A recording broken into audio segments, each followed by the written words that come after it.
Já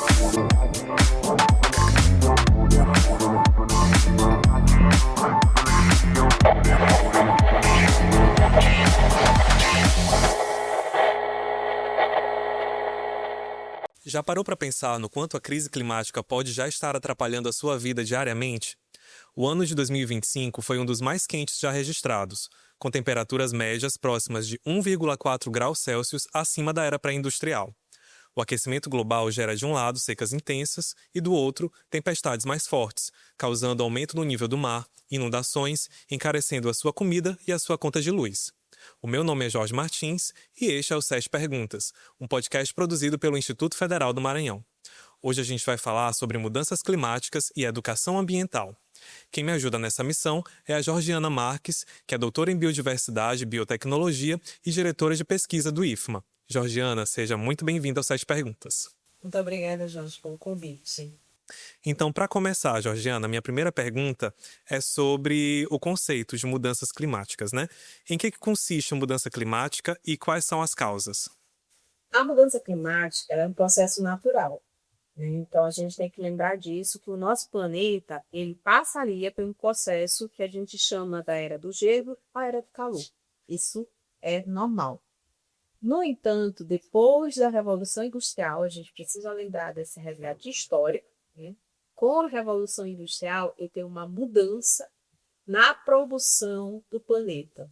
Produção de quê? Produção de gases e poluentes. Com a Revolução Industrial, eu trago tecnicismo, eu trago uma produção em massa, eu trago um processo de exploração de matéria e energia de forma exaurida, e isso com a queima, né? Então, a queima é o grande processo de transformação aí de calor para que os carros sejam gerados, peças sejam geradas, e nisso eu vou transformando em poluentes, eu vou soltando poluentes para a atmosfera. E são esses poluentes que vão se encontrar com a camada que protege o nosso planeta, né? Que é a camada de ozônio, e essa camada de ozônio vai passar por um processo que a gente chama de efeito estufa, que é uma abertura para que os raios solares eles passam em maior proporção. Então, a gente tem uma força vindo, né, do Sol em nossa direção, radiação solar, e daqui também um aquecimento indo em direção a essa camada. E isso vai provocando esse aquecimento que a gente está vivendo hoje. Então, esse aquecimento, a gente diz que é um aquecimento antrópico, é um aquecimento provocado pelos seres humanos, pela produção de suas máquinas, de seu dia a dia. Então, quando tu fala, por exemplo, que aumenta a nossa conta de energia, mas nós usamos muita energia de forma indevida. Né? E essa queima de que vai soltando, por exemplo, gás carbônico, monóxido de carbono, Metano, então, o enxofre. Então, todos esses gases eles vão subindo para a atmosfera e vão provocando o que a gente está chamando hoje de aquecimento global. Pronto. E Georgiana, e aí, já partindo para minha segunda pergunta, é sobre o contexto aqui local, né, do Maranhão e do Brasil, né? Como que essa mudança climática ela já está impactando a vida das pessoas pelo Maranhão aqui e no Brasil? Não é difícil, por exemplo, a gente olhar o dia a dia, nosso cotidiano. Então, nós estamos aqui vivendo mês de maio. Mês de maio seria um mês no Maranhão, um mês bem chuvoso, né? Então, abril e maio é o que tem um volume realmente de chuva maior. O que a gente observa, por exemplo, em Maranhão? O volume menor e que a gente precisa que ele seja espaçado. Então, não é chover muito um dia só. Porque ainda tem esse efeito do desequilíbrio, né? Às vezes, chuvas muito fortes causando inundações. Pois é, então eu tinha que ter o quê? Chuvas espaçadas. E não acontece. Então, eu estou com o mês de maio, com dias com chuva, dias sem chuva. E a gente já está iniciando o processo já de escassez. Demorou também começar as chuvas. Nossas chuvas começavam no Maranhão em torno de quê? Dezembro aqui em São Luís, né? No sul do Maranhão em novembro. Mas aqui para São Luís iniciaria em dezembro. A nossa chuva deste ano só iniciou em fevereiro. E já está terminando. Então, em junho deve vir já o processo aqui, a estação mais seca, né? Para a gente aqui, se ela é a estação mais seca, até novembro. Então, a gente vai passar por um espaço de tempo sem chuvas. As chuvas controlam nível dos rios, abastecimento de água, vai lá para os lençóis freáticos para alimentar a biodiversidade, os animais, as plantações. A agricultura depende desse ciclo normal de temperatura e chuvas.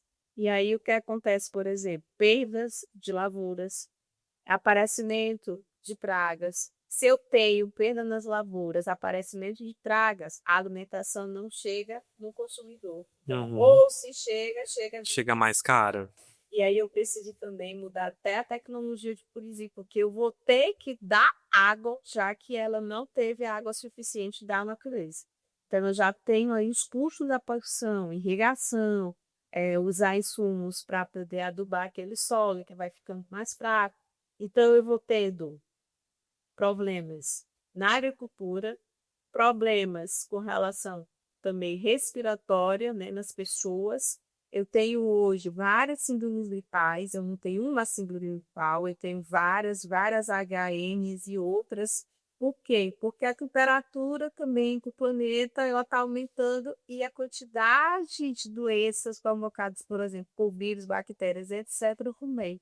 Então, eu vou mexendo na saúde coletiva das pessoas, vou mexendo na alimentação, e isso vai trazendo também consequências na pulsão. Então, a gente também vai perdendo potencial de investir em outras áreas. Então, eu vou fazendo uma corrente de prejuízos, de consequência devido ao aquecimento global. Isso a nível, eu trouxe o exemplo do Maranhão, mas isso a gente pode ver a nível de Brasil. Agora, a gente está começando a nível aqui do Sul, da América do Sul, o El Niño, né? E, de acordo com os especialistas em clima, vai ser um dos maiores El Niños que a gente vai passar durante anos. Agora quando? Nós estamos... Final de maio. Certo, nós estamos gravando aqui no dia 20 de maio, né, o podcast. E ela está estipulada para iniciar dia 22. Então, sexta-feira, começam aí aqui na América do Sul. Na verdade, em toda a região sul do planeta. E aí, o que vai acontecer conosco, por exemplo? Uma estação seca, nós estamos mais perto aqui do Equador, a gente vai ter estações secas muito maiores. Enquanto a parte do sul do Brasil, com certeza, vai ter um inverno, uma estação chuvosa muito maior, né? Porque aí eu tenho o aquecimento dos dois oceanos. Então, eu tenho o aquecimento do Oceano Atlântico e do Oceano Pacífico, e aí uma nuvem muito grande, né, pluviométrica chegando no sul. E para a Amazônia, eu vou ter queimas naturais acontecendo. Então, a gente pode assistir com o El Niño novamente o quê? Queimas na Amazônia, queimas no Pantanal, queimas no Cerrado, provocado pelo aquecimento do planeta. E isso traz o quê? Gás carbônico para a atmosfera. E muitas vezes esses desastres, né, esses fenômenos, eles são apresentados como se eles fossem algo isolado, mas aí não são, né? Tudo isso é consequência... Tudo é interligado. Então, quando a gente está, por exemplo, emitindo as indústrias, aqui em São Luís, um exemplo clássico, emitindo muitos poluentes aí através das suas... esqueci o nome agora. Chaminés, pronto. Das suas chaminés, a gente vê claramente aqui o Porto, Alamar, então tem muita queima ainda de fertilizantes, né? Então a gente observa aquelas nuvens de fumaça ali, a gente fala, não, é uma nuvem isolada para atingir apenas São Luís. Não, esse processo aqui, que vai se juntando com outros processos que acontecem no planeta inteiro, vai fazendo com que esses gases subam e vai fazendo essas mudanças climáticas acontecerem.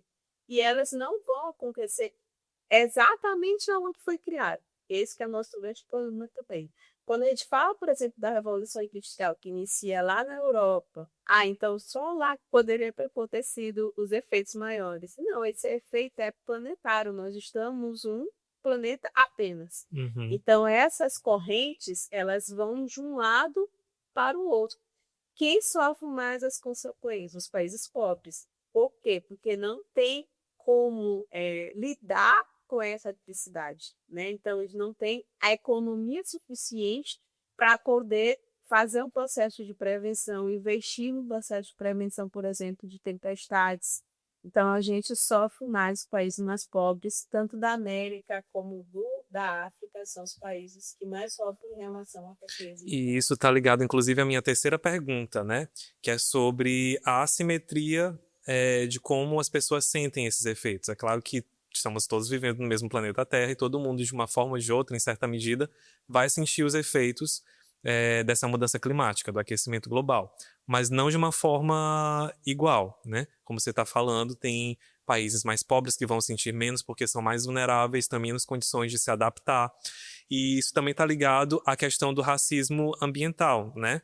O que é o racismo ambiental? O racismo ambiental é quando eu sofro as consequências do meu ambiente sem eu ter causado, por exemplo. Né? Eu não sou, eu estou aqui no Brasil, um país em desenvolvimento, a gente pode dizer que está dentro de grandes países. É um país do sul global, né? Mas a gente Emerge. aqui onde tem uma população ainda, que a maior parte da população é pobre ou miserável dentro, né, dessa distribuição financeira. Essas pessoas, elas estão morando onde? Elas estão morando nas favelas, morando na beira dos rios, morando próximo a florestas. E o que vai acontecer nesses lugares, por exemplo, quando houver uma tempestade? Serão os primeiros a serem amputados.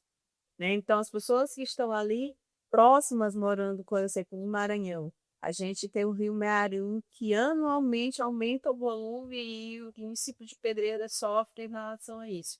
Eles são culpados por o que está acontecendo? Não são Eles não estão emitindo gases do efeito estufa, né? eles são as vítimas, velho. E o que a gente faz com essas vítimas? A gente mitiga como? Não mitiga, a gente espera que o ano que vem aconteça novamente. Então, a gente fica utilizando práticas, por exemplo, de um aluguel temporário para quem perdeu a casa durante uma tempestade. Mas daqui a 6 meses a pessoa vai voltar a morar nesse lugar. E o ano que vem ela vai passar do lugar certo. Ela perde tudo que ela constrói durante a vida inteira em uma tempestade. Agora, eu preciso, né, de políticas públicas que trabalhem na prevenção, que trabalhem nos alertas. Né? Aí a gente tem a questão dos bombeiros civis e etc., né, defesa, para que as pessoas também têm que saber como se comportar quando isso acontece, como que o governo vai lidar, como que eu posso evitar. Aqui em São Luís eu tenho bairros como Saviana, Sacavém, que todo ano sofre em relação às chuvas. E como que eu posso evitar que isso aconteça? Então, eu preciso de políticas públicas que trabalhem. Então, quando a gente discute racismo ambiental, a gente discute o racismo ambiental pelas suas consequências e também causas e como isso pode ser prevenido. Perfeito, Georgiana. Então, partindo aqui para a quarta pergunta, quando a gente fala em mudança climática, também tem muita desinformação, né? Muito negacionismo científico envolvido. Quais que são as principais mentiras que circulam sobre esse tema e como que a gente pode combatê-las? A questão do aquecimento global é um processo natural. E eu iniciei dizendo isso no podcast. Realmente, existe no planeta a era do resfriamento e a era do aquecimento. Nós estaremos passando pela era do aquecimento. Naturalmente é isso mesmo. Só que eu estou falando em sumar, Evelyn. Eu não estou falando de consequência de 5, 10, 2 anos. O que a gente percebe hoje é um aceleramento do processo de aquecimento global natural, provocado pelas ações humanas. Então, o que eu estou passando hoje é por isso. E é isso que as pessoas negam. Né? Então, não iria aquecer de qualquer forma. Iria, não de forma acelerada. É como se tu tivesse de pegar um ônibus daqui para São Paulo e tu demora 2 dias de viagem. Esse era o processo natural que tu iria. Eu vou pegar um trem-bala e daqui a 2 horas eu estou em São Paulo. Então, o que está acontecendo hoje é isso, eu estou pegando um trem-bala. E a gente está pegando um trem-bala que as consequências não são para a gente. Quem são os mais afetados são as nossas gerações futuras. Então, o que a gente fez lá na Revolução Industrial, eu estou vivendo hoje. E o que eu estou fazendo agora, a geração que vem na minha frente vai ter consequências muito maiores. Perfeito. E aí, diante disso, diante desse fenômeno que é um consenso na comunidade científica, né, lá em 2015, a ONU adotou uma série de objetivos de desenvolvimento sustentável, os ODS, pela construção de um modelo de desenvolvimento que fosse mais equilibrado, que fosse mais inclusivo, que garantisse o atendimento das necessidades das gerações futuras, né? O que é o desenvolvimento sustentável?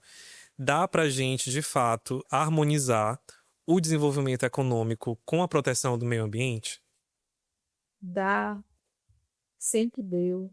Eu costumo falar nas minhas aulas, se a gente fechasse os olhos e olhasse os nossos povos originários, a gente estava vendo um planeta muito melhor hoje. Então, nossos povos originários, eles se mantiveram vivos até hoje porque eles souberam equilibrar o desenvolvimento dos seres humanos com a natureza. Então, eles conseguiram fazer isso muito bem. O que a gente faz quando a gente vai com nossos sistemas econômicos? A gente separa a natureza dos seres humanos.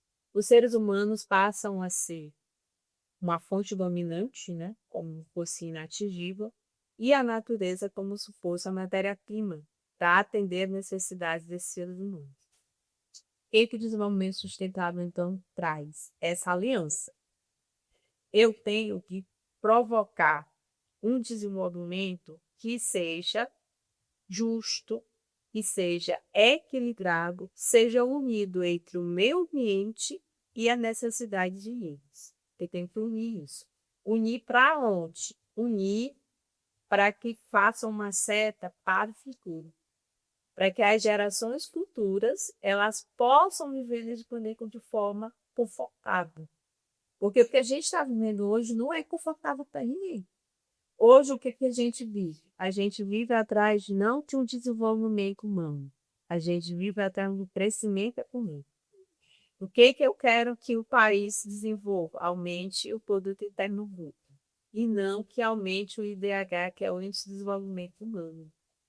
Como que se eu tenho produto bruto alto e tenho desenvolvimento humano baixo, como que eu vou fazer com que essas populações tenham futuro?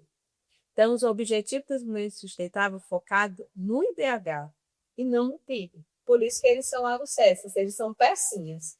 Georgiana, a minha sexta pergunta é um pouco sobre o contexto local, local aqui de São Luís mesmo, né, da capital. Nos últimos anos, tem surgido umas denúncias sobre piora na qualidade do ar, né, aqui em São Luís, principalmente em bairros, em regiões que são mais próximos ali do distrito industrial.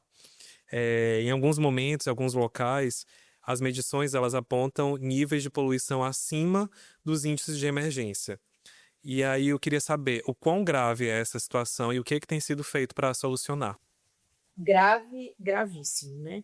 Porque, assim, o que a gente tem hoje, vivendo em São Luís, nós temos um polo industrial muito forte. Nós temos aqui dos maiores portos do mundo instalado. Nós temos aqui várias indústrias a nível mundial instalada em uma ilha de tamanho, vamos dizer, muito pequeno em relação. E aí a gente nada muito próximo ao mar, né? Então a gente tem uma influência aí de ventos, de convergência, né? Fica aqui em cima da ilha. Então essas nuvens de poluentes que vão subindo dessas indústrias, dos navios, etc., vão todos subindo, se encontrando, e aí eu tenho esses problemas atmosféricos, que é a concentração de poluentes. Em São Luís, eu participei de uma audiência ano passado, e que, de acordo com a audiência, nós tínhamos apenas uma estação de monitoramento funcionando. né? E a que estava funcionando ainda era na Vila Maranhão, ou seja, bem no foco do problema, né? Que é essa área do estatuto coloca ali. Quando tem dos poluentes, esse ar que fica, vamos dizer, não apto para a nossa respiração. E o que a gente tem hoje aqui em São Luís do Estado de Bahia? Muitas síndromes respiratórias. Então, a gente tem muita gente com vários tipos de síndromes, alergias, rinite, sinusites, gripe, pneumonia e etc. E além de afetar a saúde das pessoas, afeta também o sustento delas, porque muitas delas vivem da agricultura familiar, não é? E aí essa poluição também prejudica a lavoura. A produção. Então, eu tenho um problema na saúde coletiva, né? Esse problema que eu te falei em relação às doenças respiratórias das pessoas. Enquanto isso, quando esses poluentes estão concentrados aqui em cima, eles também provocam aqui embaixo, né? Então, essas plantas, elas não conseguem fazer o processo delas natural. Elas morrem. A gente, se vocês passam na época da estação mais seca, aqui nessa BR-135, pela Vila Maranhão, saindo pela Avenida Brapel, vocês vão ver as plantas marrons. O verde delas tudo coberto por fuligem, né, de metal que vai caindo ali em cima dela. Isso contamina o quê? Solo. Eu vou contaminando o solo por metais pesados também. Esses metais pesados, eles vão também para onde? Para a água. E o nosso abastecimento é feito na mesma junção, né? Que a gente tem o Bacunga, aqui a estação Bacunga, que fica próxima à rodoviária, que também ali a gente vai reservando, trazendo a água de Itapecuru, reservando e levantando os torneios. Então, eu tenho uma poluição do solo, eu tenho uma poluição da água, eu tenho uma mudança no processo natural dessas plantas, de fazer a cotossíntese, o processo dela, e tenho também a saúde coletiva. Então, São Luís, ano passado, ela atingiu o estado de ser a cidade com a mais poluída do Brasil. A gente pensar nisso, a gente veio de São Paulo, que a gente já olha São Paulo como uma das cidades mais poluídas pelo potencial industrial para o tempo. E nós conseguimos ganhar em determinados momentos em relação a isso. Então, essas consequências elas são muito graves. E o que está sendo feito? A gente percebe que existe a sociedade civil já organizada em relação, existe conferências, existe audiências em relação a isso. Então, a sociedade civil ela tem se mobilizado, mas a gente precisa de políticas públicas que controlam essas emissões, né? Que façam um processo melhor de fiscalização, de monitoramento ambiental, e traga como mitigar esse processo. E aí Desculpa, pode continuar. A minha última pergunta, a minha sétima e última pergunta, tem um pouco a ver com isso, né?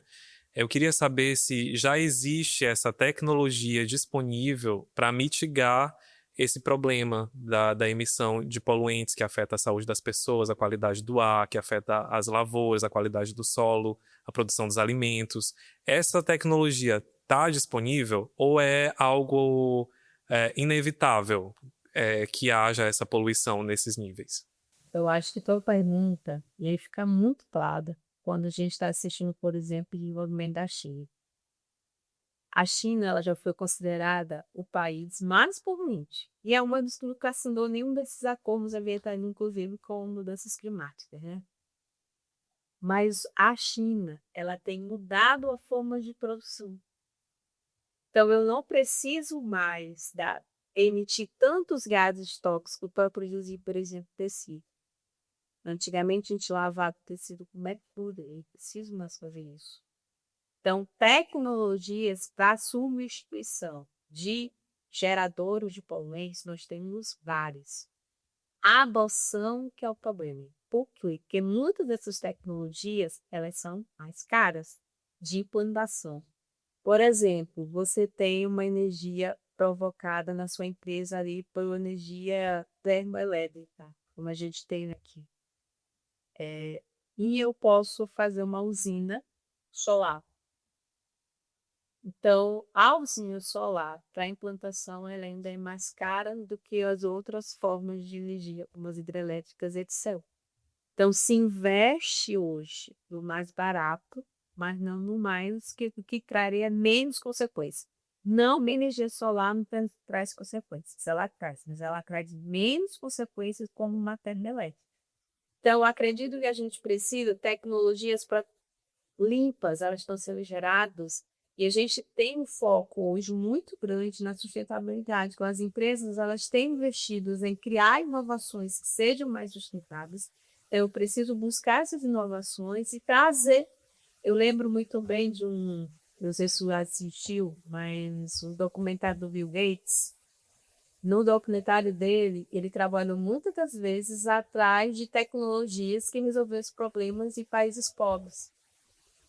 E essas tecnologias que ele trouxe eram todas tecnologias que foram desenvolvidas em universidades, em academias, e que eram testadas de forma eficiente e que chegaram lá. Então, uma pessoa conseguiu fazer isso. Por que os governos não conseguem fazer? Então, acho que a gente ainda foca muito para o que traz, que tem menos custo, que traz mais impacto. Então, a gente precisa transformar essa reta. Eu preciso investir naquilo que pode ter um custo alto, mas traz menos consequências ambientais para o planeta. E que isso também, quando isso acontece, se torna sustentável. Por quê? Porque eu não preciso ficar trocando. Né? Ele tem uma durabilidade muito maior. E aí a gente volta ao passado também, como a gente fala nisso. Então, antigamente eu tinha um armário que não durava a vida inteira. Baú, como dizia, né? Botava a roupa e passava de uma geração para outra. Hoje eu tenho um guarda-roupa que se trocar de um lugar, ele não está o mais. Então, hoje a gente investe naquilo que não dura, né? Que a gente chama Justamente para consumir mais. Consumir mais. Então, a gente precisa mudar de mentalidade, a gente precisa mudar de comportamento e desenvolver novas habilidades para conseguir viver esse mundo por um pouco monstruoso.